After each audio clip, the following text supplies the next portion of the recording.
Êtes-vous prêt? Signal envoyé. Dans la salle de contrôle d'un centre de recherche en Roumanie, Antonia Thomas, directrice de tir, active le laser le plus puissant au monde, offrant des promesses révolutionnaires, de la santé à l'espace. Les chiffres donnent le vertige, le système est capable d'atteindre un pic de 10 pétawatts, 10 puissance 15 watts, pendant un temps ultra bref, de l'ordre de la femtoseconde, un millionième de milliardième de seconde. Devant un mur d'écran affichant des faisceaux lumineux, l'ingénieur de 29 ans vérifie une série d'indicateurs avant de lancer le compte à rebours. La cadence de ces tirs effectués sur des cibles se trouvant dans des chambres d'expérimentation est actuellement très élevée, 30 à 40 tirs par jour.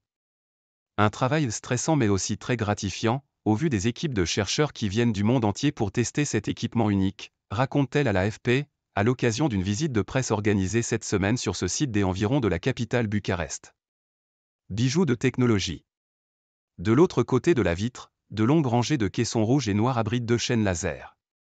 À l'intérieur se niche une prouesse technologique, des cristaux de saphir de titane qui, excités sous l'effet d'une pompe optique, émettent le faisceau, des centaines de miroirs de toute taille, des réseaux de diffraction revêtus d'or. Il a fallu plusieurs dizaines de millions d'euros, 450 tonnes de matériel et une minutieuse installation pour parvenir à ce niveau exceptionnel de performance, détaille Franck Lebrèche, responsable des activités laser pour le groupe français Thales opérant le système.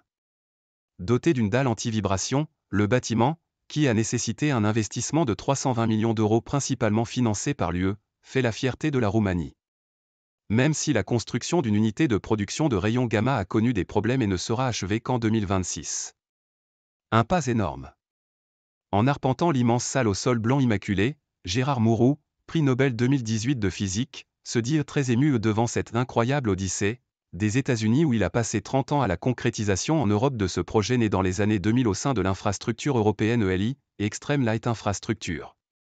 On part d'une petite graine lumineuse avec très peu d'énergie, qui va être amplifiée des millions et des millions de fois, explique-t-il, l'air d'un gamin émerveillé malgré ses 79 ans et sa chevelure blanche devant le pas énorme franchi et les phénoménales puissances atteintes.